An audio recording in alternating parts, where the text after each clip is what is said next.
Right now, you can hop onto eBay and purchase a complete set of Pokemon cards. Skip the painful collecting process and impress your millennial friends with a beautiful binder full of 90s nostalgia.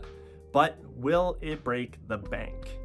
Well, it depends. If you check listings now, you'll probably find prices ranging from a few $100 to a few thousand. So let me tell you why and how to make the smartest purchase moving forward. Base set. Alright, so you're probably looking for the original set of Pokemon trading cards.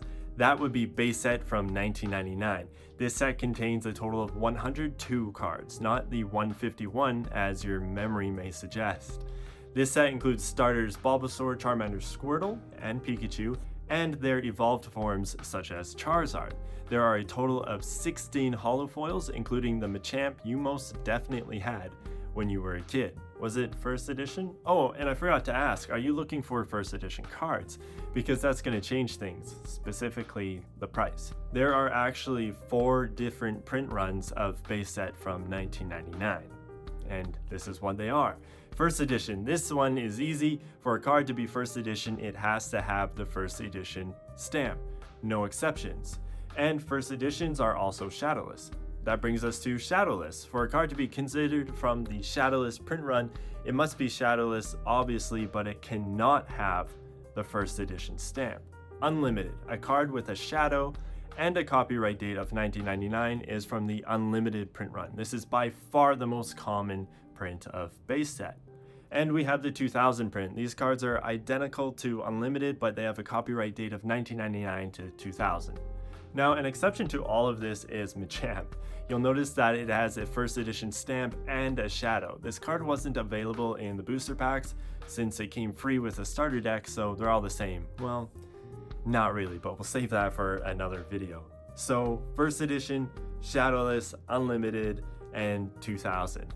And the price of each print descends in that order, with first edition being the most expensive.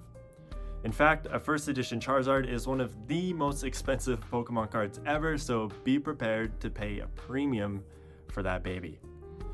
If you just want the complete set and you don't care about print runs or any of that stuff, then just look for a complete 1999 base set on eBay. Most likely it will come in a mix.